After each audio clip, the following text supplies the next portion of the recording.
أعوذ بالله من الشيطان الرجيم. بسم الله الرحمن الرحيم.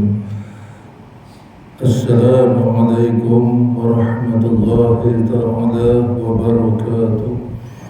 الحمد لله رب العالمين وبه نستعين، والصلاة والسلام على خير الأنام صلى الله عليه وسلم وعلى آله والقرابة والصحابة والتابعين تابعين لهم بإحسان إلى يوم الدين. قال رب اشرح لي صدري ويسر لي أمري واحلل عقدة من لساني يفقهوا قولي. سبحانك لا علم لنا إلا ما علمتنا إنك أنت العليم الحكيم. ولا حول ولا قوة إلا بالله العلي العظيم. ولا حول ولا قوة إلا بالله العلي العظيم. ولا حول ولا قوة إلا بالله العلي العظيم. بسم الله ما شاء الله لا يسوق الخير إلا الله. بسم الله ما شاء الله لا يصرف السوء إلا الله. بسم الله ما شاء الله ما كان من نعمة فمن الله. بسم الله ما شاء الله لا حول ولا قوة إلا بالله العلي العظيم. أما بعد. Alhamdulillah, syukur kita kepada Allah Subhanahu wa taala atas nikmat iman dan Islam, atas nikmat bagi umur, atas nikmat sehat tubuh badan, atas nikmat lapang masa yang Allah kurniakan pada kita dapat kita sama-sama hadir ke rumah Allah ini untuk salat fardu maghrib secara berjemaah. InsyaAllah kita akan salat fardu isya secara berjemaah jika dipanjangkan umur oleh Allah Subhanahu wa taala. Jadi kesempatan waktu di antara fardu maghrib dan isya ini kita isi dengan satu ilmu yang bermanfaat ataupun ilmu, salah satu daripada ilmu yang fardu ain yang wajib bagi tiap-tiap orang Islam lelaki dan perempuan untuk belajar. Selagi mana mereka tidak belajar ilmu fardu ain ini, sama ada ilmu fiqahnya, ilmu tasawuf ataupun ilmu tauhid, selagi itu mereka berada di dalam berdosa. Mereka makan dalam keadaan ditulis dosa-dosa, mereka tidur dalam keadaan ditulis dosa-dosa, mereka berjalan, mereka bermain, mereka bersantai dan sebagainya dalam keadaan berdosa, selagi mana mereka tidak duduk belajar. Jika sekiranya mereka duduk belajar walaupun tidak habis belajar sehingga maut datang, maka dikira dalam kalangan orang sudah menuntut ataupun sudah melepasi dan had fardu ain, insya-Allah taala. Jadi kita isi masa yang terluang ini dengan ilmu, salah satu daripada ilmu fardu ain iaitu ilmu tasawuf. Jadi kita belajar ilmu asas bagi ilmu tasawuf, ilmu pembersihan hati ataupun ilmu pembersihan qalbu ataupun ilmu pembersihan jiwa. Merupakan fardu ain wajib untuk kita belajar cara-cara untuk kita membersihkan qalbu kita ataupun jiwa kita. Wajib kita belajar, wajib kita tahu penyakit-penyakit yang ada di dalam jiwa kita, di dalam qalbu kita, dan wajib untuk kita tahu obat ataupun cara untuk membersihkan penyakit-penyakit yang ada di dalam jiwa kita, yang ada di dalam qalbu kita. Selagi mana kita tidak tahu cara ataupun selagi mana kita tidak tahu penyakit, tidak kesan penyakit yang ada dalam jiwa kita, dan kita tidak tahu obat untuk membersihkannya, dan kita tidak berusaha untuk menggunakan obat itu untuk membersihkan penyakit yang ada di dalam jiwa kita, selagi itu kita tidak dikira orang yang bersih hati. Jadi mudah-mudahan ilmu tasawuf yang kita belajar ini menusuk ke dalam jiwa kita dan menjadi darah daging kita dan beramal sehingga ke akhir hayat. Baik, kata abah guru sekumpul seorang ulama yang bernama Syekh Muhammad Zaini bin Abdul Ghani rahimahullah ta'ala, siapa-siapa yang nak tahu adakah seseorang guru itu guru yang betul-betul guru yang boleh diikuti dan boleh diambil ilmu daripadanya, dan bukannya guru yang dusta ataupun guru yang tidak boleh kita ambil ilmu daripadanya dan tidak ada berkat belajar daripadanya. Kata Syekh Muhammad Zaini Abdul Ghani rahimahullah ta'ala, dia kata kalau kita nak kesan guru, kalau kita nak belajar daripada seorang guru itu, kalau kita nak tahu kita belajar pada guru itu, guru ilmu yang kita ambil daripadanya membawa berkat. Bila disebut berkat ni maksudnya ilmu yang bermanfaat. Bila sebut ilmu yang bermanfaat ni, ilmu yang kita boleh beramal dengan dia, baru dikatakan ilmu yang manfaat. Bukan sekadar boleh kita beramal, bahkan ilmu yang kita tuntut itu menghampirkan kita kepada Allah Subhanahu wa ta'ala. Makin kita belajar, makin hampir kepada Allah Subhanahu wa ta'ala. Makin kita belajar, makin takut kita kepada Allah Subhanahu wa ta'ala. Dari ciri-ciri ilmu yang manfaat itu dua. Makin kita belajar, makin hampir kita kepada Allah Subhanahu wa ta'ala, dan makin kita belajar, makin takut kita kepada Allah Subhanahu wa ta'ala. Inilah ciri-ciri takwa. Takwa inilah yang kita nak cari. Jadi macam mana kita nak tahu guru yang mana berkat? Lepas tu kita belajar yang berkat ilmu yang kita ambil daripada dia, iaitu dengan cara yang pertama. Kalau kita cerita ataupun kisahkan cerita tentang si fulan guru ataupun orang alim yang lain kepadanya, kalau kita bercakap di depan guru sekian-sekian ni, yang kita nak belajar pada dia, kita cerita tentang guru yang lain daripada dia. Kita cerita tentang perihal guru-guru yang lain daripada dia. Kita cerita akan perkara buruk tentang guru. Contoh, kita bercakap dengan guru si A, lepas tu dengan guru si A ni kita bercakap tentang guru si B yang tidak ada di situ. Kita bercakap guru si B ni perangai dia buruk sekian. Maka jika guru yang mendengar cerita buruk tentang guru yang lain itu beranggap dengan anggapan yang baik atau bersangka baik dia padanya. Contoh kata dia, mungkin si fulan itu mungkin tersilap dan sudah bertaubat. Dia kata kita bercakap pada guru si A, yang guru yang kita nak belajar ni, tentang guru yang lain ataupun kita namakan sebagai guru si B. Guru si B ni perangai buruk dia sekian. Kita cerita pada guru kita yang di depan kita. Kemudian guru si A ni bila dengar cerita tu, dia kata dia bersangka baik, kemungkinan si dia tu sudah bertaubat pada Allah, ataupun dia tu tersilap, ataupun tak mungkin dia tak seperti mana yang kita sangka baik.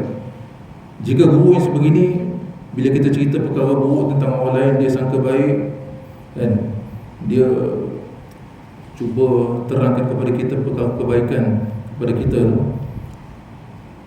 maka guru sebegini boleh kita ikuti ataupun ada keberkatan jika kita belajar. Jadi guru yang kalau kita cerita perkara keburukan tentang orang lain, tak kira lah guru ke ataupun orang lain, ataupun si fulan yang kita cerita kepada dia tentang orang lain, dia sangka baik, dia cakap benda-benda yang baik kepada kita. Saya orang ni boleh kita berkawan dengan dia, orang ni orang baik, ataupun guru ni kita boleh belajar dengan dia. Guru ni guru yang berkat ilmu kalau kita belajar. Sebab tu ada satu sebab tu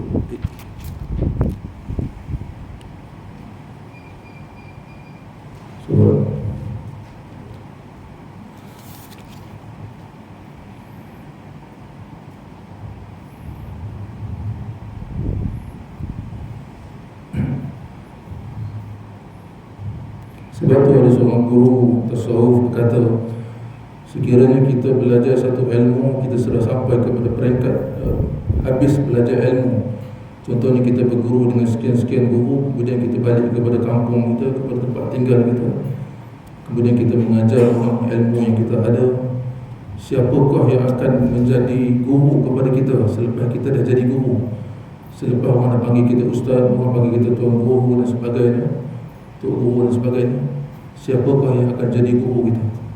Kata seorang ulama di Fatani, kata kepada anak murid, ketika kita belajar di pondok, di madrasah dan sebagainya, kalau kita silap, kita boleh merujuk kepada guru, ataupun kalau kita silap, kita salah, guru akan tegur kita.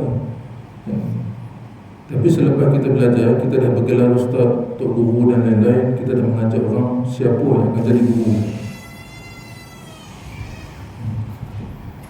Jadi kalau dalam diri kita ada sifat ego, sifat riak, ujub, sum'ah, penyakit hati bersarang dalam jiwa kita, dalam kalbu kita, nescaya kalau kita dah jadi ustaz, dah jadi tok guru, ataupun orang panggil kita tuan guru, syekh dan sebagainya, kalau kita ada penyakit di dalam kalbu kita, dalam jiwa kita, kalau ada anak murid yang menegur kita, tentu dia akan rasa hebat diri.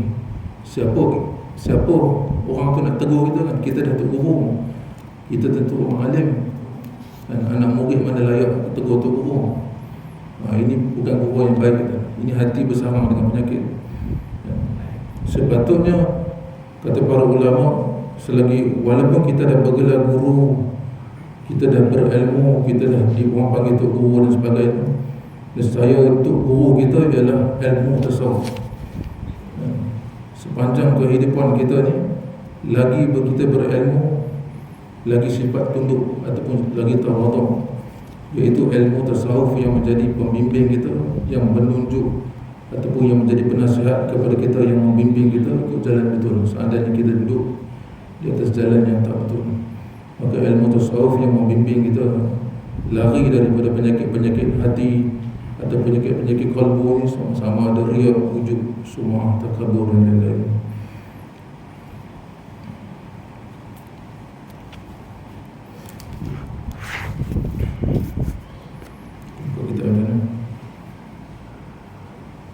Surah 67, waqala al-musannifu Syahadu Qadir bin Abdul Muttalib al-Mandili rahimahullah ta'ala telah berkata, pengarang kitab Syahadu Qadir bin Abdul Muttalib al-Mandili rahimahullah ta'ala, manfa'adallah bi'alumihi, mudah-mudahan memberi manfaat kepada tuan yang mengarang kitab, dan lebih-lebih lagi kepada kita yang belajar ilmunya, belajar kitabnya, manfaat fidarainin, manfaat sama ada di dunia dan lebih-lebih lagi di akhirat. Amin ya Allah, amin ya Allah.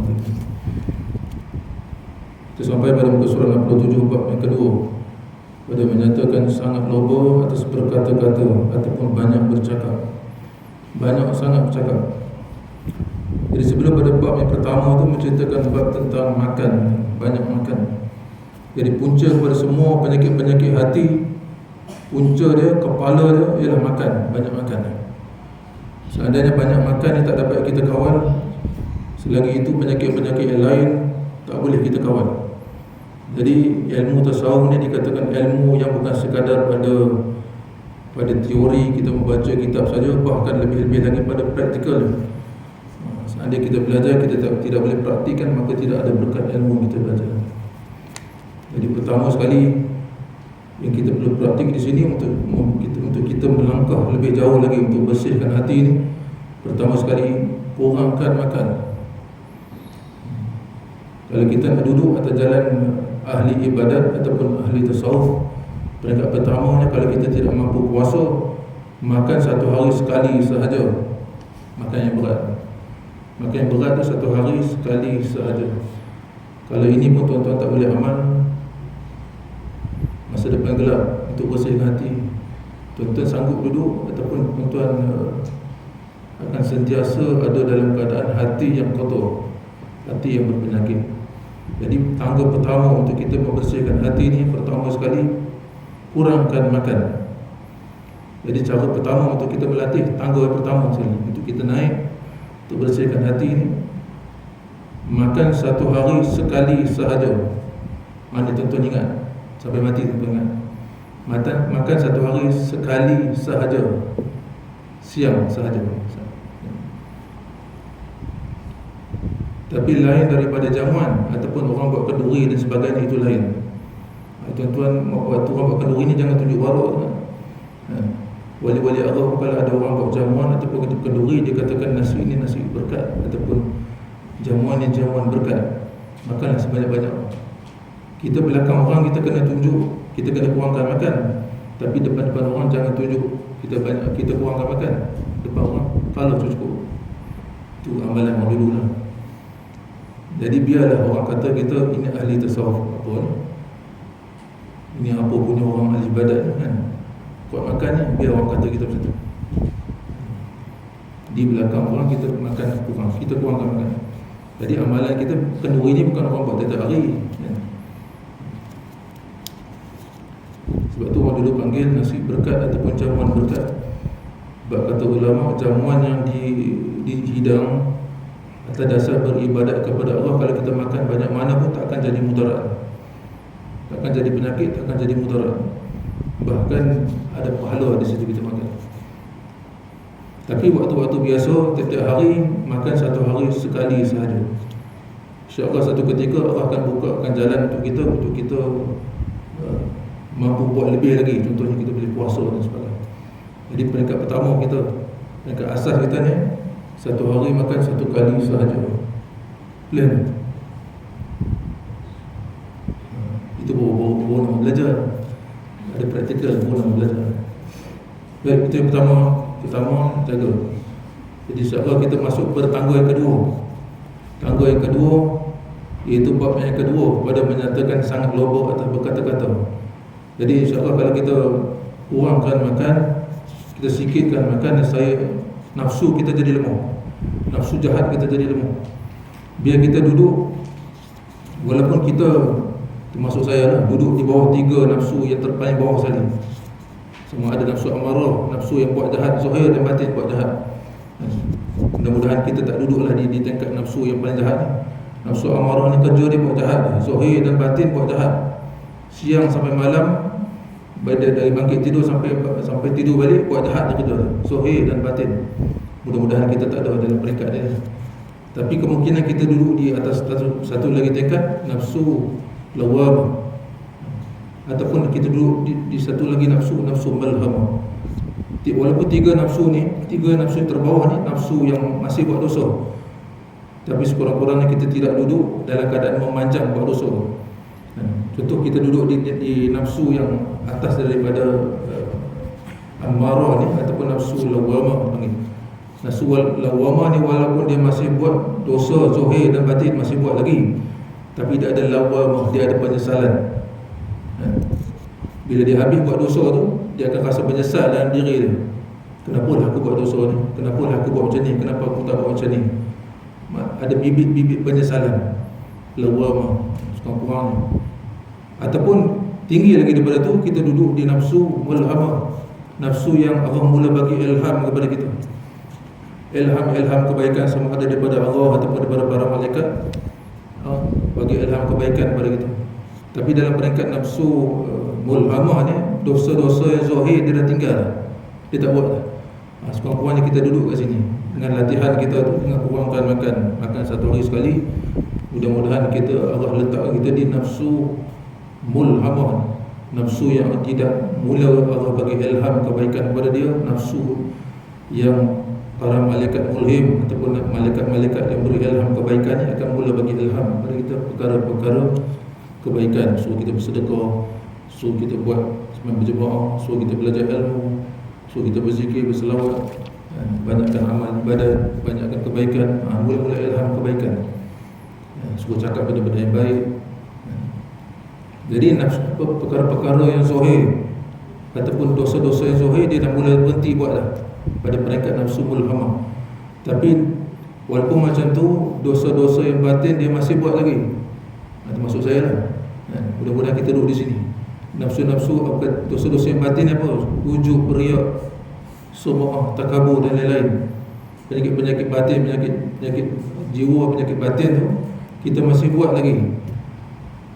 Sebab tu kita belajar ilmu tasawuf ni, kita nak bersih yang batin tu lah.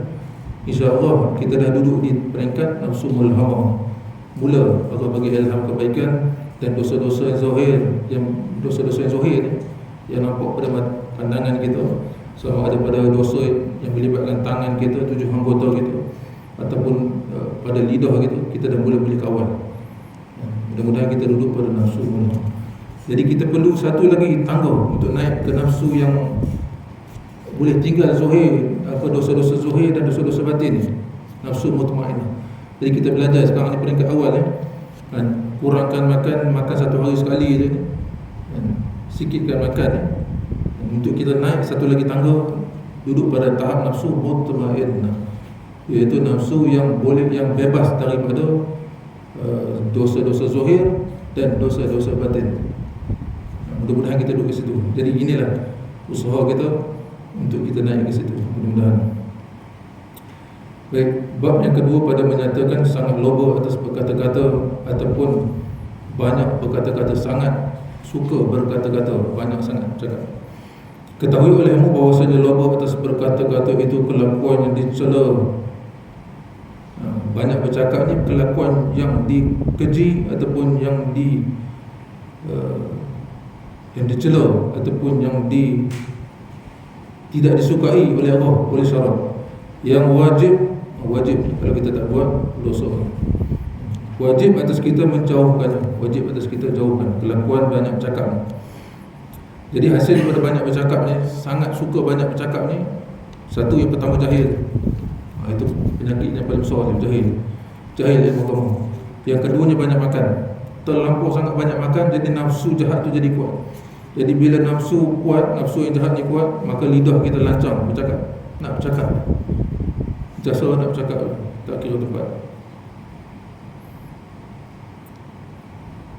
Kerana apabila loba seseorang atas berkata-kata, nescaya ataupun pasti keluar daripadanya perkataan yang sia-sia.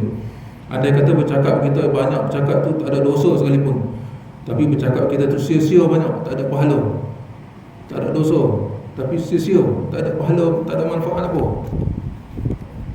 Buat apa kita bercakap benda-benda yang tak ada manfaat? Tapi kita bercakap benda-benda yang boleh bawa pahala, boleh membentuk orang, boleh mendidik orang, bagi nasihat pada orang, itu kan lebih baik. Sebab tu malaikat kiraman katibin, malaikat kiraman katibin yang mencatat segala amalan kita tu, dia tulis daripada perkataan kita mula bangun tidur, kita mula bercakap, setiap patah perkataan tu dia akan catat.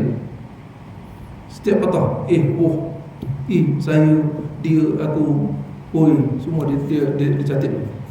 Malaikat kiraman katibin. Apabila dia bertukar tugas malaikat tu bertugas, malaikat siang dan malaikat malam bertukar, dia akan asingkan perkataan-perkataan yang sia-sia.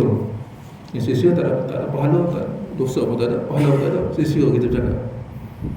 Lepas tu yang mana dosa, yang mana yang ada pahala, dia akan asingkan di situ. Lepas tu dia akan tulis juga benda-benda yang dia bau busuk daripada kita. Malaikat kiraman katibin ni, dia tak tahu benda yang ada dalam kalbu kita bercakap dalam hati kita.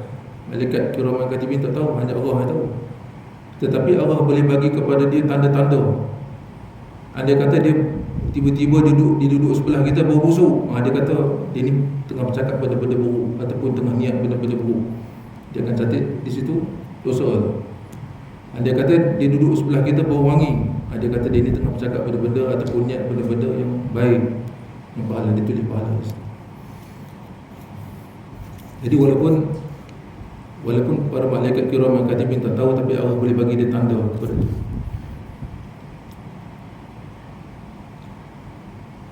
Dan berkata-kata dengan sia-sia ataupun yang tak ada faedah itu, sebab bagi gelap jantung. Cakap benda-benda tak faedah, yang tak ada pahala, yang tak ada dosa ni, walaupun tak ada dosa, tak ada pahala, tapi menggelapkan, menghitamkan jantung ataupun hati, kalbu. Bahkan banyak berkata-kata itu sebab bagi mati jantung itu. Bila banyak bercakap, nafsu jahat jadi kuat, maka banyak berkata-kata benda tak faedah. Mula-mula kita bercakap benda-benda tak ada faedah, sia-sia. Lama-lama daripada tak ada faedah tu akan mula disulam dengan dosa-dosa. Cakap mula-mula yang ada dosa-dosa, mencela, mencaci maki dan sebagainya. Jadi bila banyak bercakap sangat, bercampur aduk antara sia-sia dan juga dosa, bahkan lama-kelamaan boleh mematikan jantung, boleh matikan hati. Mati jantung yang batin terlebih parah daripada mati jantung yang zahir kan. Kalau mati jantung yang zahir tu mati padam macam tu je, mati. Orang mandi kita, orang kafan, orang tanam habis macam tu. Walaupun tak habis macam tu lagi, bahkan kira bicara di akhirat lebih lagi dahsyat. Tapi nak cerita di sini, mati jantung yang batin tu lebih parah lagi. Sedangkan kita masih hidup, sedangkan tak ada kebaikan, tak ada pahala, tak ada rahmat Allah, tak ada kasih sayang Allah, tak ada ilham kebaikan daripada Allah sepanjang kita hidup tu. Kerana hati yang mati tu, hati seumpama batu yang tak boleh masuk apa-apa dalam batu tu yang keras tu. Thumma qasat qulubuhum min ba'di zalik kal hijatun Asyadul qaswah. Allah kata hati seumpama boleh jadi, hati ni boleh, ataupun kalbu ni boleh jadi sekeras seperti mana keras batu. Tak boleh masuk nasihat, tak boleh masuk apa-apa, tak ada faedah itu. Jadi walaupun tubuh, batang tubuh kita masih hidup, sedangkan hati batin tu dah mati, maka hidup kita tu sia-sia, tak ada manfaat langsung, tak ada rahmat Allah. Bahkan ibadat kita semua ditolak oleh Allah. Bahkan walaupun kita buat ibadat sekalipun atas dasar jahil, atas dasar hati yang kotor berpenyakit, maka ibadah kita sia-sia macam tu. Alhamdulillah. Dan kerana itu membesarkan ataupun menitik beratkan oleh Rasulullah SAW akan pekerjaan lidah. Sebab tu Nabi SAW amat titik berat, amat ambil berat tentang masalah lidah. Maka bersabda ia,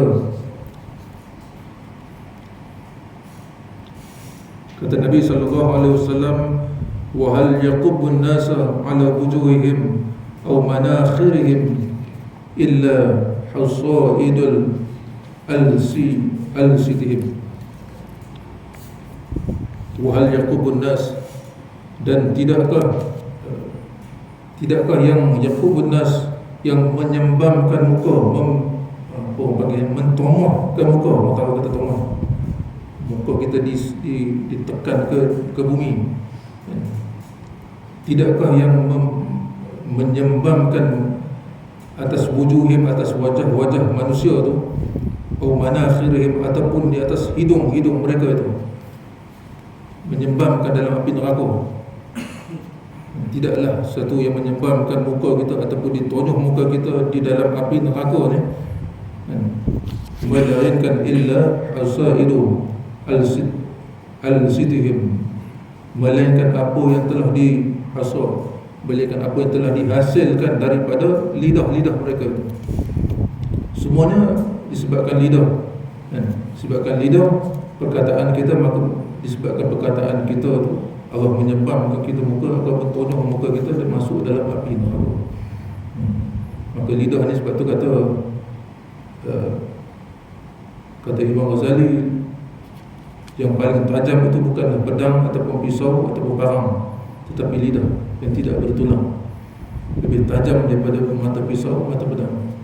Kalau pedang, pisau kita tikam mati macam tu, tetapi tikaman lidah yang tidak bertulang ni membawa seorang tu merana sehingga ke akhir hayat, membekas.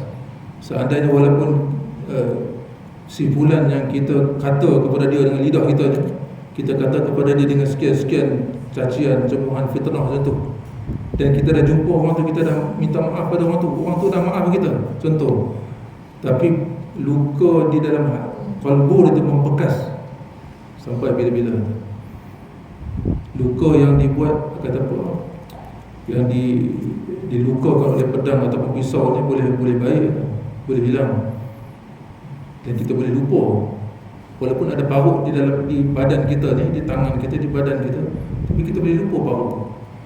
Tetapi luka yang dan parut yang ditinggalkan oleh tebasan lidah yang tidak bertulang ni, dia akan membekas sehingga ke akhir hayat, walaupun kita dah maafkan, tapi luka tu tetap membekas. Itu bahaya tak?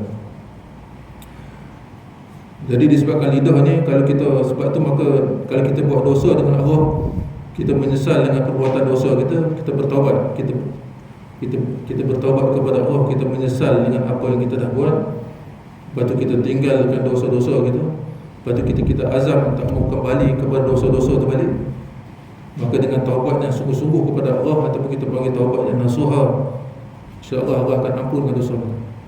Tetapi sekiranya dosa kita ataupun salah kita melibatkan orang, manusia, dan saya ditambah satu lagi syarat, iaitu kita kena minta halal kepada dia, minta maaf kepada dia. Ada kata kita pernah fitnah dia, kita kena pergi minta maaf kepada dia. Ada kata kita pernah melukakan dia, pukul dia, kita kena pergi minta maaf. Ada kata kita pernah mencuri barang dia, kita kena pergi pulangkan balik, ataupun kita pergi nak minta halal dan sebagainya. Berkait dengan manusia, kena pergi minta halal.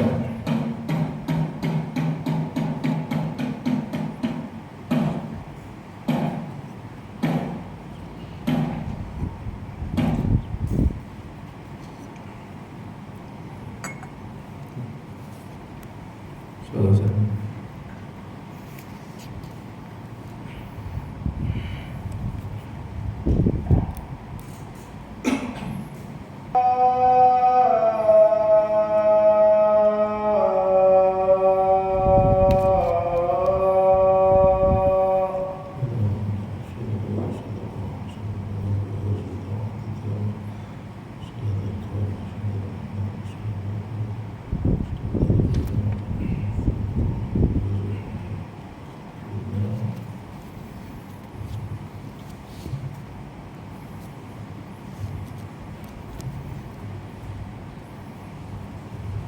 Baik artinya, dan tiada menyembangkan akan manusia atas hidung mereka itu, melainkan yang diketam oleh lidah mereka itu, artinya perkataan mereka itu. Jadi yang menyebabkan manusia ini dijerumuskan muka dia ataupun dijerumuskan batang hidungnya ke dalam api neraka, melainkan disebabkan oleh lidah mereka. Jadi bahaya lidah ni. Bahaya lidah ni sebab lidah ni tidak bertulang, lebih tajam daripada mata pedang. Jadi kita banyak masuk dalam neraka, banyak manusia yang diazab dalam api neraka disebabkan lidah mereka. Walaupun dalam keadaan gurau sekalipun, patut kita jaga hati-hati dengan lidah. Dalam hadis lain Nabi sebut, seorang yang bercakap kepada kawan dia ataupun teman dia satu benda yang kita sangka lawak, kita rasa kita nak bergurau dengan dia. Mungkin kawan kita tu gelak sengih-sengih, tapi dalam hati dia, dalam kalbu dia terasa. Menyebabkan kata Nabi, orang ni akan dihumbankan ataupun dicelupkan dalam api neraka 70 tahun lama. Bahaya tu kalau kita fikir nak gurau orang, takut. Kawan yang karib dengan kita pun lebih lagi kita kena jaga. Biasanya kawan-kawan karib lah yang kita bergurau lebih-lebih.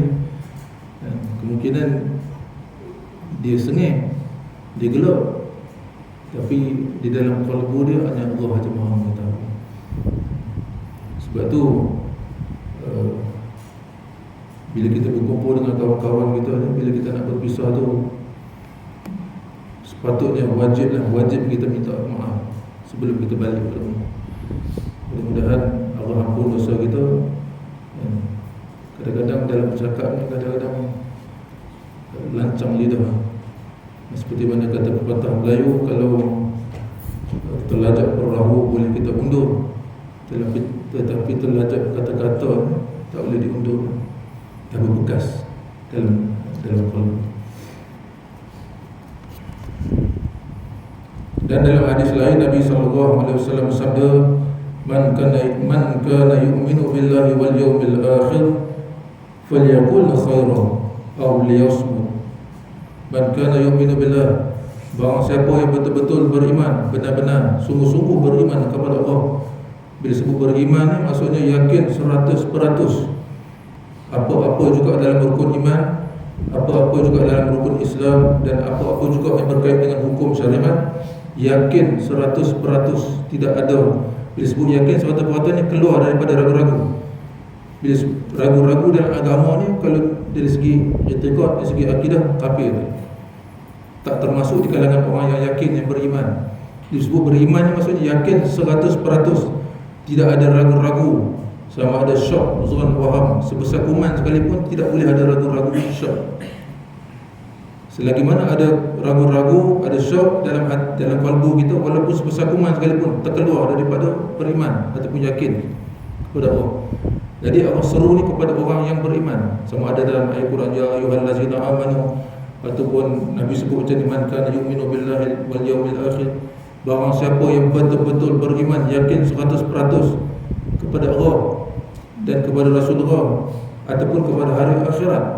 Beriman kepada Allah, beriman kepada Rasul, beriman kepada hari akhirat. Kalau dia betul-betul beriman, falyaqul khairan, maka pasti dia akan cakap, kalau dia nak bercakap, dia akan pastikan benda yang dia bercakap benda yang baik dia. Itu orang beriman.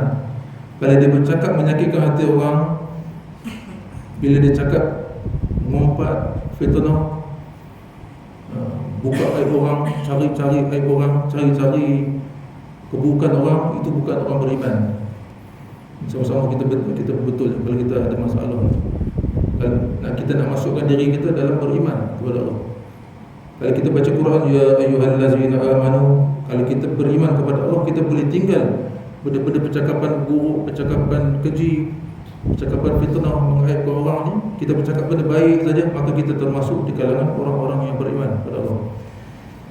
Maka kalau kita betul-betul beriman kepada Allah, kepada Rasul dan kepada hari akhirat, maka pasti kita akan bercakap benda-benda yang baik sahaja. Atau kalau kita tak ada apa-apa benda kita nak bercakap, tak ada benda-benda faedah kita nak bercakap, ataupun kita nak bercakap, bila aku bercakap ni, benda ni pasti menyakitkan hati orang ke, atau benda ni menyebabkan orang terasa hati ke, ataupun benda yang aku bercakap ni benda-benda yang buruk, kan? Lebih baik diam daripada bercakap. Itu orang beriman.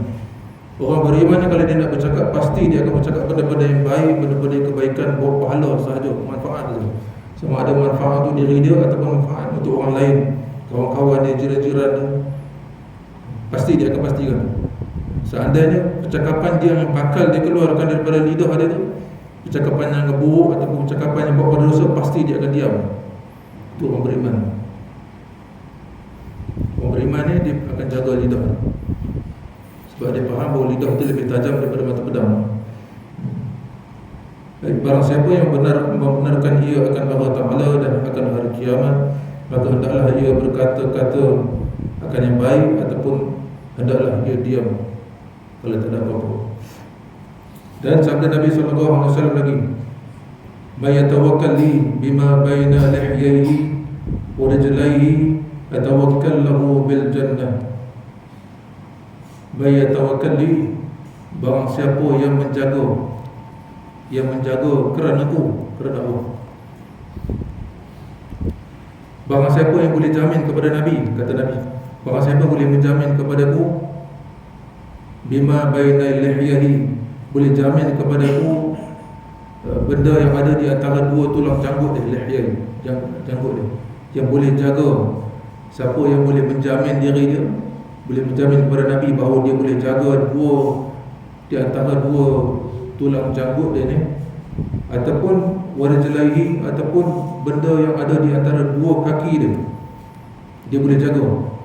Sama ada dia boleh jamin kepada Nabi, dia boleh jaga benda yang ada di antara dua tulang janggut dia ni, ataupun benda yang ada di antara dua kaki dia, atawakkal lahu bil jannah, pasti aku jamin kepada dia masuk surga.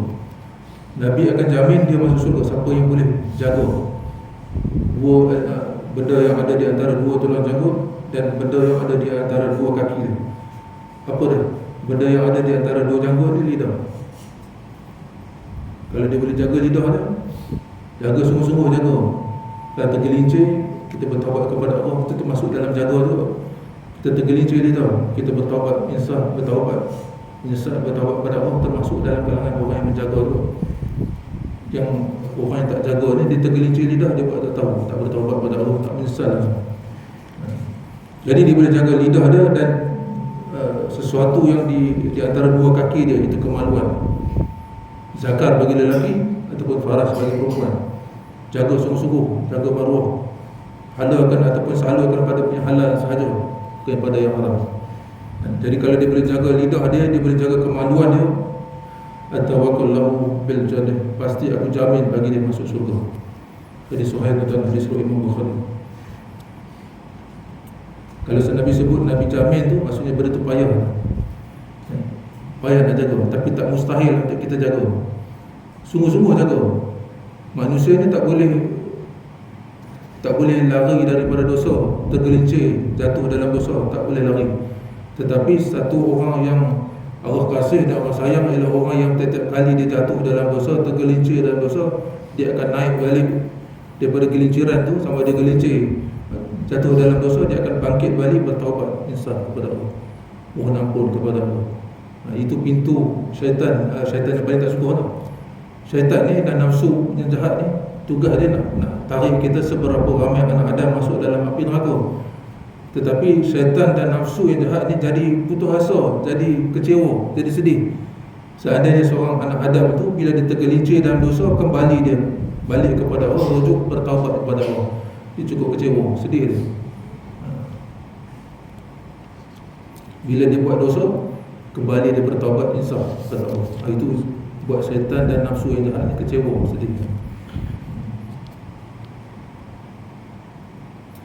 Dan dikendaki dengan barang yang di antara dua tulang dagu itu ialah lidah, dan dikendaki dengan barang yang di antara dua kaki itu ialah faraj ataupun kemaluan.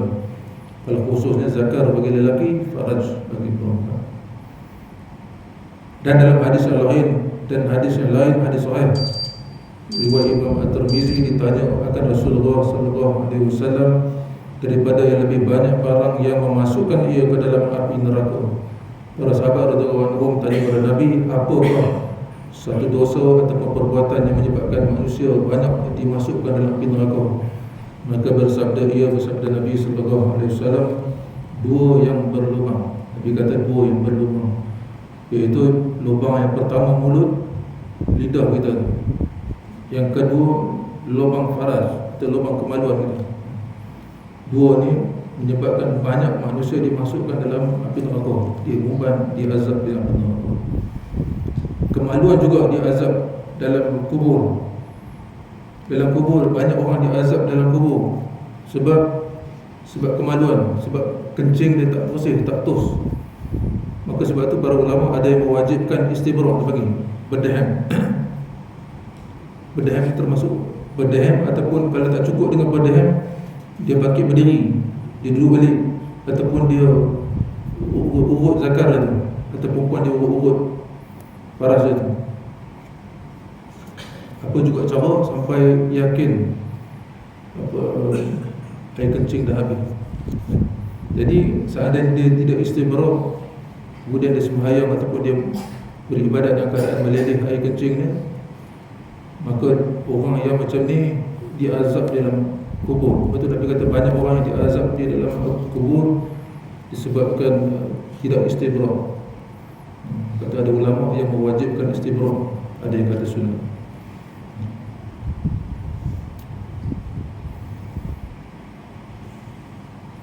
Dan sabda Nabi sallallahu alaihi wasallam lagi, man kathura kalamuhu kathura saqatuhu, wa man kathura saqatuhu kathurat zunubuhu, wa man kathurat dhunubuhu fannaru awla bihi. Ini sebab kita banyak bercakap sangat. Banyak bercakap ni, Nabi kata man kathura kalamuhu, banyak siapa yang banyak bercakap, banyak kalam ni, terlalu banyak bercakap. Kathura saqatuhu, banyaknya salah, banyak salah. Mesti banyak salah, banyak bercakap. Wa man kathura saqatuhu, siapa yang banyak salah, banyak bercakap, banyak salah. Bila banyak salah, kathurat zunubuhu, banyaklah dosa dia, kata Nabi. Bila banyak bercakap, banyak salah. Bila bersalah ni, banyaklah dosa. Wa man kathurat zunubuhu, siapa yang banyak dosanya, fannaru awla bihi, maka api neraka tu awla, yang terlebih utama, yang terlebih layak baginya. Maka daripada sini banyak kita kena kurangkan cakap. Tak ada faedah, jangan bercakap. Zaman sekarang ni banyak bercakap, mulut mungkin kurang. Mulut mungkin bila bertemu dia bercakap. Itu pun kita kena jaga lidah kita. Sekarang ni banyak manusia bercakap melalui media sosial. Itu pun bercakap lidah, melalui tangan. Banyak bercakap di WhatsApp. Kita lebih banyak jangan bercakap di WhatsApp, sebab tak ada faedah apa. Kalau kita tidak ada apa-apa yang benda manfaat untuk kita kongsi, lebih baik kita duduk diam ya. Ataupun kita tidak ada apa manfaat yang kita nak bercakap, baik kita jangan type apa-apa. Kita lebih baik tak kongsi apa-apa, itu lebih baik daripada kita kongsi benda-benda, takut benda-benda yang boleh bawa dosa, boleh menyakitkan hati orang, boleh menyakit hati orang. Kita ni banyak bercakap sangat. Kalau tak bercakap dengan mulut, cakap dengan WhatsApp, dengan FB dan sebagainya.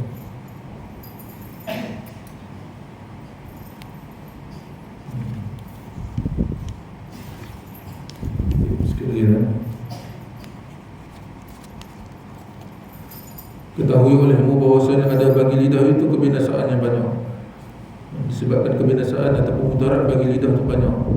Tetapi memada akan dikau kerana menolak akan semuanya boleh beramal dengan satu ayat daripada Al-Quran yang mulia. Jadi mudarat disebabkan lidah ataupun bencana disebabkan lidah itu banyak. Jadi cukup bagi kita nak tolak semua mudarat itu ataupun yang tidak ada manfaat dengan lidah itu, ataupun ataupun bahaya lidah tu dengan beramal dengan satu ayat daripada Al-Quran sebagai penasihat. Mudah-mudahan ayat Quran ini menjadi nasihat bagi kita supaya kita boleh jaga lidah. Yaitu firman Allah Subhanahu wa taala, A'udzubillahi minasyaitonir rajim. La khaira fi katsirin min najwahum illa man amara bisadaqatin aw ma'rufin aw islahin bainan nas wa may yaf'al dhalika ibtigha'a mardatillah fasawfa nu'tihi ajran 'azima. Surah An-Nisa ayat 114. Kita tengok apa Allah kata. La khaira fi katsirin min najwahum, tidak ada kebaikan manfaat, la khaira ataupun tidak ada kebaikan manfaat ataupun tidak ada faedah fi katsirin daripada kebanyakan min najwahum daripada bisik-bisik ataupun cakap-cakap mereka itu. Cakap-cakap manusia bercakap-cakap, manusia berbisik-bisik itu tak ada faedah apa-apa. Illa man amara bisadaqatin, melainkan bercakap-cakap tu yang perintahkan manusia, yang perintahkan orang lain bisadaqatin dengan bersedekah, suruh orang bersedekah, atau ma'rufin ataupun suruh orang bersedekah atau suruh orang buat kebaikan. Ta'muruna bil ma'ruf, menyuruh orang buat kebaikan, termasuk juga ma'ruf di sini, wa yanha 'anil munkar, dan mencegah manusia daripada munkar, itu pun termasuk perkara kebaikan. Jadi apa perintah di sini? Dua. Yang pertama, tak ada faedah cakapan-percakapan kita ni, banyak-banyak tak ada faedah langsung. Melainkan kita bercakap, pastikan kalau kita nak bercakap, walau banyak sekalipun kita bercakap, pastikan kita bercakap tu suruh orang bersedekah, suruh orang infak, suruh orang derma. Ataupun yang kedua, suruh orang suruh kebaikan, suruh ma'ruf, suruh orang buat kebaikan, dan wa nahyu 'anil munkar, dan mencegah munkar. Kedua, au islahin bainan nas, ataupun memperelokkan hubungan di antara manusia. Dua manusia yang bertelagah, bergaduh, bermusuh, kita perelokkan kedua. Pertama suruh sedekah, yang kedua suruh ma'ruf, cegah munkar, yang ketiga memperelokkan hubungan antara manusia. Wa may yaf'al dzalika, barang siapa yang buat ketiga-tiga perkara, sedekah, suruh orang sedekah, suruh orang buat baik, cegah orang munkar, dan perelokkan dua saudara ataupun manusia yang bertelagah. Siapa yang buat yang demikian itu ibtigha' mardatillah, mereka ini orang yang mengharapkan keredaan Allah. Baru termasuk kita dalam kalangan orang yang mengharap keredaan Allah. Fasawfa nu'tihi ajran 'azima, pasti kelak di akhirat besok, bahkan di dunia Allah dah tulis pahala kita, ganjaran, dan kita akan nikmati di akhirat besok ajran 'azim, pahala yang amat besar di sisi Allah di akhirat. Jadi kalau kita nak bercakap, jadikanlah ayat Quran ni yang Allah nak bagi tahu kisah sini sebagai nasihat bagi kita supaya jangan banyak bercakap. Kalau nak bercakap, pastikan bercakap suruh orang buat, orang sedekah, orang infak, derma, ataupun suruh orang buat kebaikan, ataupun cegah orang pada perkara kemungkaran, ataupun perelokkan dua saudara, ataupun dua kumpulan, ataupun dua orang yang bertelagah, perelokkan hubungan. Jadi orang yang macam ni sahaja dikira pahala bagi dia segala percakapannya, walau banyak sekalipun, walau beribu patah sekalipun, patah perkataan yang dia cakap sekalipun, asalkan termasuk dalam tiga-tiga benda ni, nescaya orang ni termasuk dalam mencari redha Allah, dan di akhirat besok akan dapat ganjaran yang amat besar, pahala yang amat besar, balasan yang amat besar di sisi Allah Subhanahu wa taala. Surah An-Nisa ayat 114. Maka ayat ini bahawa tiada engkau berkata-kata pada barang yang tiada memberi manfaat akan engkau, dan engkau simpankan ataupun engkau gunakan akan perkataan-perkataan engkau pada yang memberi faedah saja. Jadi memberi faedah di sini tiga benda tu lah: sedekah, suruh orang sedekah, infak, derma, suruh orang buat baik, cegah orang munkar, dan perelokkan dua kumpulan ataupun dua saudara yang bertelagah. Ini termasuk di kalangan benda-benda perkataan yang memberi faedah. maka ada padanya kelepasan daripada kebinasaan dunia, lepas daripada masalah dunia dan akhirat. Dikehendaki dengan barang yang tiada memberi manfaat itu, iaitu perkataan yang jikalau ditinggalkan dia, nescaya tiada luput dengan dia oleh pahala akhirat. Perkataan bila disebut perkataan sesuatu yang tidak beri manfaat tu, apabila kita bercakap benda tu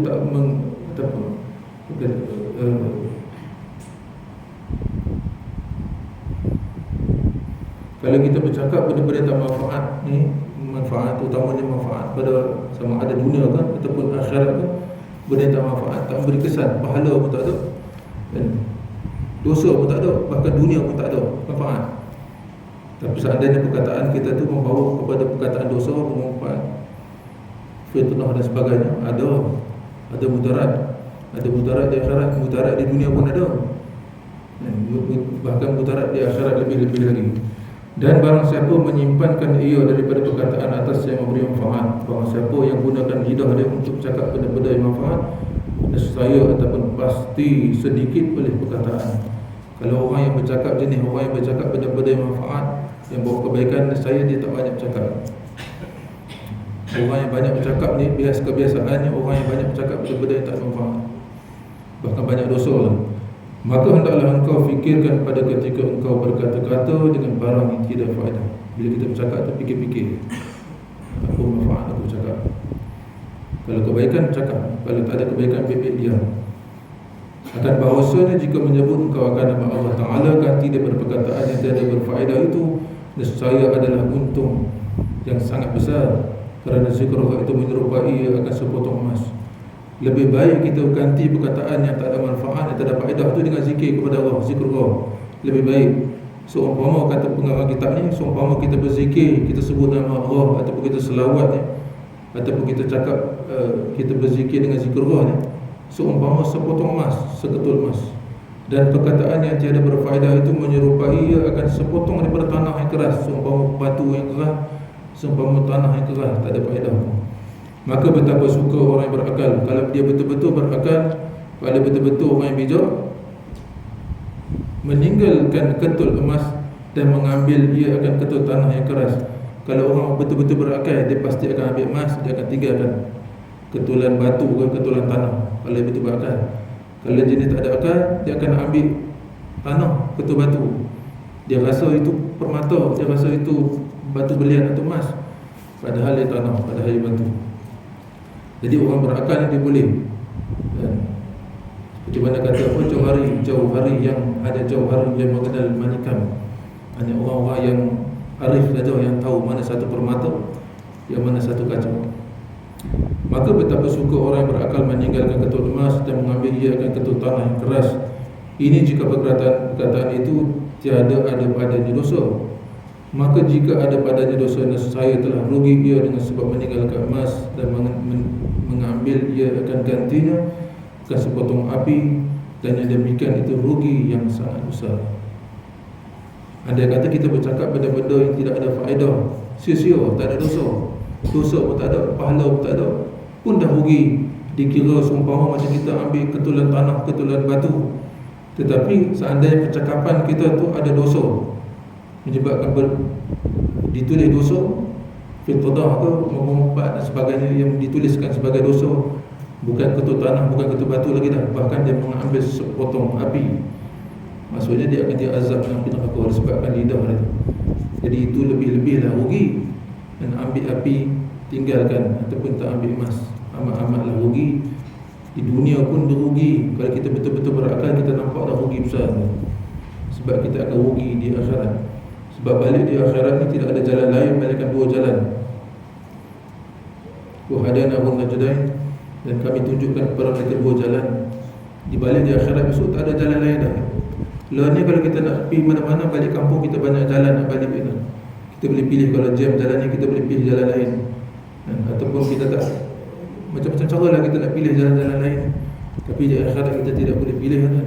Di dunia ni kalau kita nak pilih, Allah bagi peluang kita untuk memilih di dunia, sama ada kita nak masuk dalam surga tempat kampung asal kita di syurga. Tok nenek kita asal syurga, tok nenek Adam dan tok nenek Hawa ni. Adam dan Hawa ni asal syurga, kampung kita syurga ni, bukan neraka. Jadi kita nak balik kampung kita ke kita nak balik bukan kampung kita? Kita yang ada suami isteri ni pun kita lebih suka balik kepada kampung kita berbanding kampung mertua. Betul?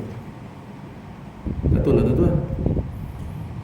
Walaupun suka di zuhir, tapi hakikat di hati, di lubuk hati tu kita lebih suka balik kampung kita. Betul tak?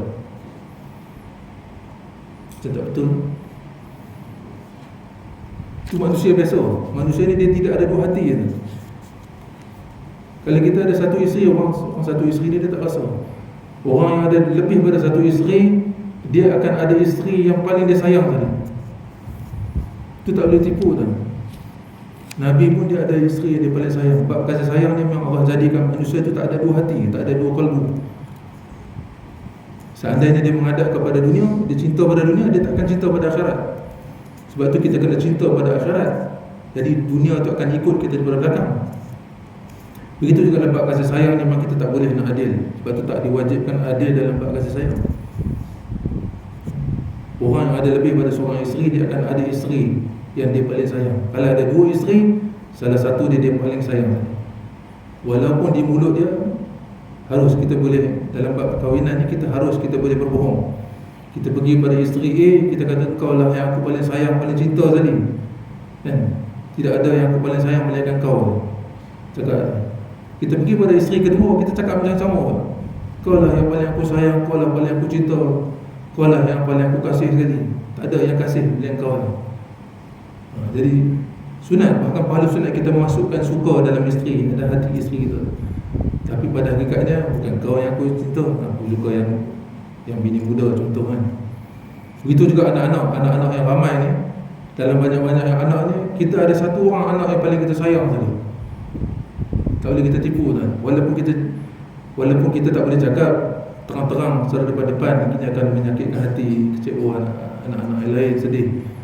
Tapi dalam hati kita ni, dalam sanubari kita, dalam lubuk hati kita, akan ada anak yang kita paling sayang. Walaupun semua anak kita, depan-depan anak kita kata kau lah semua anak-anak. Ayah sayang pada semua anak-anak ayah.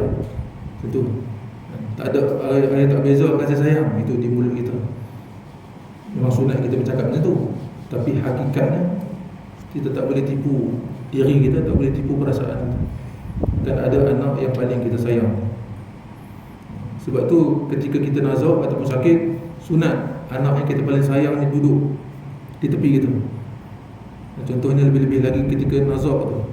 Dan anak yang kita paling sayang tu yang jadi, yang talqinkan kita, yang ajar kita kalimah syahadah. Sunat anak yang kita paling sayang. Itu juga dalam berjemaah sekalipun, dalam sembahyang berjemaah di rumah tu, sunat anak-anak yang kita paling sayang tu jadi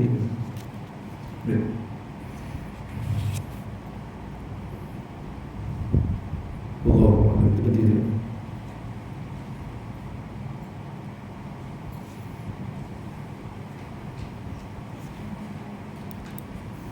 Ada soalan?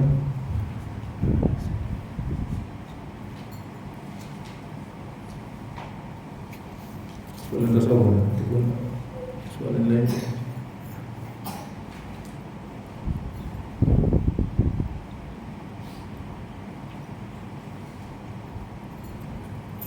Bab poligami pun boleh kena tanya.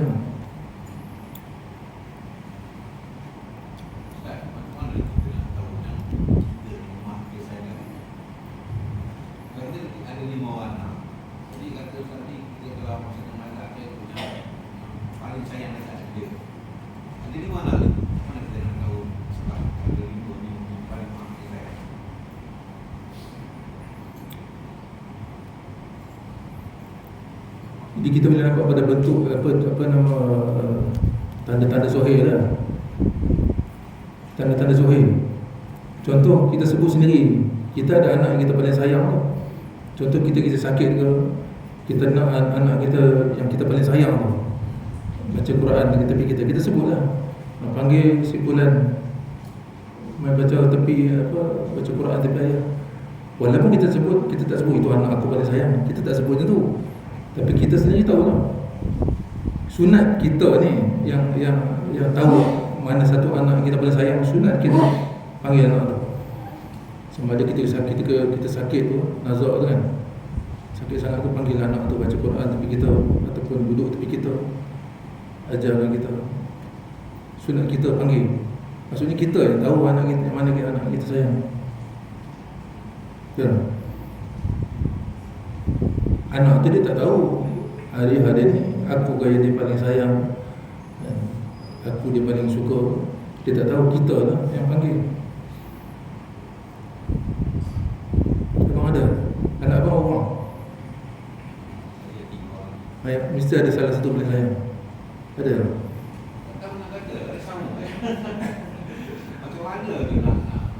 Tak boleh, mesti ada. Sebab manusia ni, Allah dah sebut dalam Quran.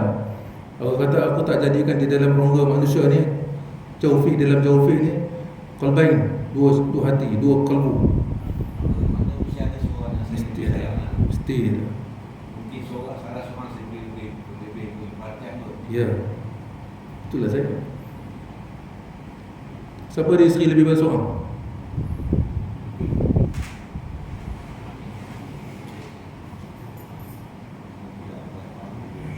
Semua setia pada satu lah, termasuk saya lah. Setia pada satu lah. InsyaAllah kalau kita isteri seorang tu, InsyaAllah kasih sayang kita sepenuh-penuhnya pada isteri satu tu lah. Tapi ujian pada orang yang beristeri lebih pada seorang, itu ujian lah. Sebab dia tak mungkin boleh bagi kasih sayang sepenuhnya pada dua-dua orang isteri. Tak boleh. Kalau kita, maksudnya kehebatan ni, sebab tu kahwin lebih pada satu ni harus je. Hukum ni dia bukan sunat. Dia harus boleh je. Sebab ada ujian banyak kat situ. Poligami ni banyak ujian. Antara ujian dia, walaupun kita boleh adil dari segi wajib kita ni adil dari segi giliran dan sebagainya, nafkah dan sebagainya, tetapi dalam bab kasih sayang tak wajib kita adil. Sebab tu perempuan bukan dia menentang poligami, tapi dia tak suka tu sebab kasih sayang tu dah berubah. Dulu sebelum kita kahwin lagi satu, kasih sayang sepenuh kat dia. Jadi dia amat bimbang kalau bila suami ataupun kita ni kahwin lagi satu, disebabkan kasih sayang tu kepada dia tu makin pudar. Kebiasaannya manusia ni suka pada benda yang baru. Isteri baru tu mula dia sayang kat baru je. Sedangkan isteri yang tua, yang pertama ni banyak jasa, dia lah banyak berkorban pada kita. Dia berkahwin dengan kita, dia kenal kita daripada kita tidak ada apa-apa, serba kekurangan. Dia kahwin kita dalam keadaan seadanya, serba kekurangan, biasa daripada mungkin dulu tak jadi pegawai, kerja biasa je. Tapi bila selepas kahwin dengan dia, Allah bagi rezeki yang banyak, daripada menyewa rumah, daripada masuk rumah sewa dalam keadaan dapur pun alah dengan paper surat khabar, tidur pun atas lantai, atas tikar. Lama kelamaan Allah buka rezeki disebabkan keberkatan isteri kita. Kita buat baik pada isteri kita, taat perintah Allah. Jadi Allah bagi, antara sebab Allah buka keberkatan rezeki ataupun keberkatan rumah tangga ni, sebab kita buat baik pada isteri. Sebab tu Nabi kata orang yang paling baik di kalangan kamu ialah orang yang terlebih baik kepada ahli dia, paling baik pada isteri dia. Jadi isteri pertama ni, sebab kita buat baik pada dia, kita jalankan tanggungjawab kita sebagai suami, kita bagi nafkah dia dan sebagainya. Dan saya buka sikit-sikit pintu keberkatan, daripada tidak ada apa-apa, daripada menyewa rumah sampai boleh beli rumah, daripada naik bas saja, jalan kaki boleh beli kereta, daripada kereta yang kecil kancil Viva tu boleh beli kereta yang lebih besar, daripada lebih besar boleh bertukar-tukar beberapa biji kereta. Bila rumah daripada kecil boleh beli rumah besar. Tapi tiba-tiba bila kita dah senang, kita lupa jasa isteri kita. Dia banyak berkorban untuk kita, isteri tamu. Sebab tu sunnah Nabi, antara sunnah Nabi lah, antara sunnah Nabi, selagi mana isteri yang pertama tu masih hidup, selagi itu jangan kahwin yang kedua. Sunnah Nabi, ketika hidup Siti Khadijah masih hidup, Nabi tak kahwin dengan Aisyah dan lain-lain. Bila selepas Khadijah wafat, meninggal, baru Nabi kahwin yang lain-lain. Dan walaupun Khadijah ni dah wafat dan meninggal lama, Nabi bila menggilirkan isteri dia di rumah Aisyah ke, di rumah isteri-isteri yang lain, Nabi selalu bila teringat dia, Nabi sebut nama Khadijah. Sehingga kan isteri-isteri lain bila dengar nama tu terasa hati. Tapi Nabi, disebabkan Nabi sayang sangat dengan Khadijah, dia kata banyak jasa Khadijah. Daripada seorang yang perempuan yang kaya atau benda yang banyak, tiba-tiba jadi bila berkahwin dengan aku jadi miskin. Habis harta dia infak untuk Nabi. Banyak jasa dia. Jadi isteri Khadijah ni paling dia sayang. Dia jasa sebut-sebut nama Khadijah. Begitu juga kita lah.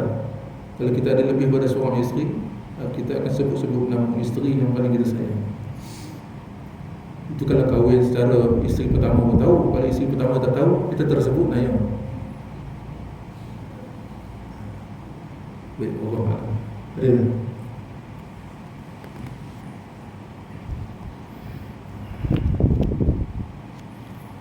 Sikit dia tuan, kalau latihan kita untuk membersihkan hati ni, pastikan sebelum kita bercakap tu, pasti kita gunakan akal kita dulu. Fikir dulu sama ada perkataan yang akan aku keluarkan, perkataan yang baik ataupun perkataan yang buruk, menyakitkan hati orang. Seandainya perkataan tu baik, keluar, sebut di lidah. Seandainya perkataan tu tak baik, buruk, menyakitkan hati orang, lebih baik diam. Itu lebih baik. Sama ada di lidah kita ataupun di lidah tangan kita type di media sosial. Jaga, fikir dulu sebelum. Kalau kita orang beriman, kita akan gunakan qalbu kita. Kita berfikir di qalbu. Bukan fikir di sini, kita fikir di qalbu kita. Fikir dulu sama ada perkataan ni bawa pahala ataupun bawa dosa, manfaat ataupun tak manfaat. Baru kita type ataupun baru kita bercakap. Itu orang beriman. Jadi kalau kita nak tahu, kita tidak boleh tahu hati kita ni kotor ataupun tak kotor, berpenyakit ataupun tak berpenyakit, melainkan apa yang zahir daripada lidah kita. Lidah yang zahir, apa yang zahir daripada lidah itu menunjukkan hati kita, qalbu kita. Kita tidak boleh kata hati kau ni kotor lah, hati kau ni penyakit lah. Kita tak boleh tunjuk orang macam tu. Tapi bukti, ada tanda-tanda, alamat dia. Alamat bukti hati ataupun qalbu yang kotor, yang tak bersih, yang berpenyakit ni, tengok lidah dia. Sebenarnya saya pernah cerita dulu kan kisah Nabi Isa dan pengikut Hawariyin berjalan pada satu tempat. Tiba-tiba dalam perjalanan tu ada sekumpulan orang yang mencaci maki, yang menghina, yang mengherdik Nabi Isa. Kata macam-macam dengan Nabi Isa. Nabi kata jazakallahu khair, mudah-mudahan Allah membalas kamu dengan kebaikan. Bahkan senyum, Nabi Isa senyum. Lepas tu Nabi kata jazakallahu khairan, mudah-mudahan Allah membalas kamu dengan kebaikan. Senyum. Begitu juga mana-mana pun orang mencaci maki Nabi Isa, dia hanya cakap tu. Jadi para pengikut dia Hawariyin, pengikut Nabi Isa, dia panggil Hawariyin. Dia tanya pada Nabi Isa ni, wahai Nabi Allah, kenapa tiap-tiap kali orang mencaci kamu, menghina kamu, mengata kamu macam-macam, kamu mendoakan orang tu balik, kamu senyum dan kamu mendoakan orang tu balik. Kenapa? Bukankah apa yang orang cakap tu semua tak betul lah kau? Yang orang ramai cakap tentang kamu tu, yang fitnah kamu tu semua tak betul lah kau? Kenapa kamu tak balas balik, tak menerangkan balik?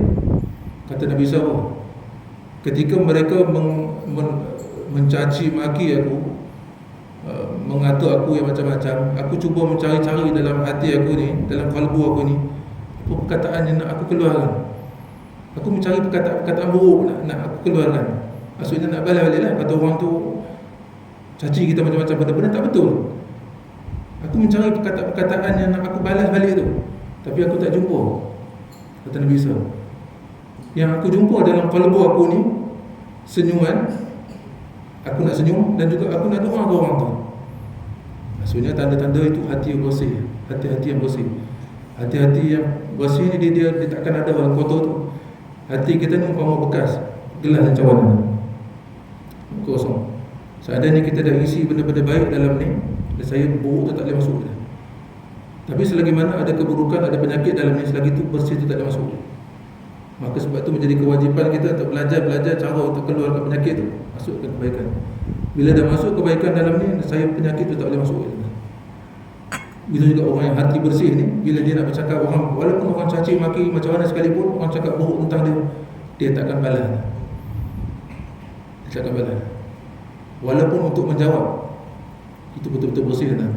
Kita masih lagi nak pertahankan dia cakap tu benda tak betul, aku kena pertahankan balik, aku kena jelaskan balik. Itu kita ada. Walaupun kita tak marah dia, tapi kita nak menjelaskan balik. Belum lagi.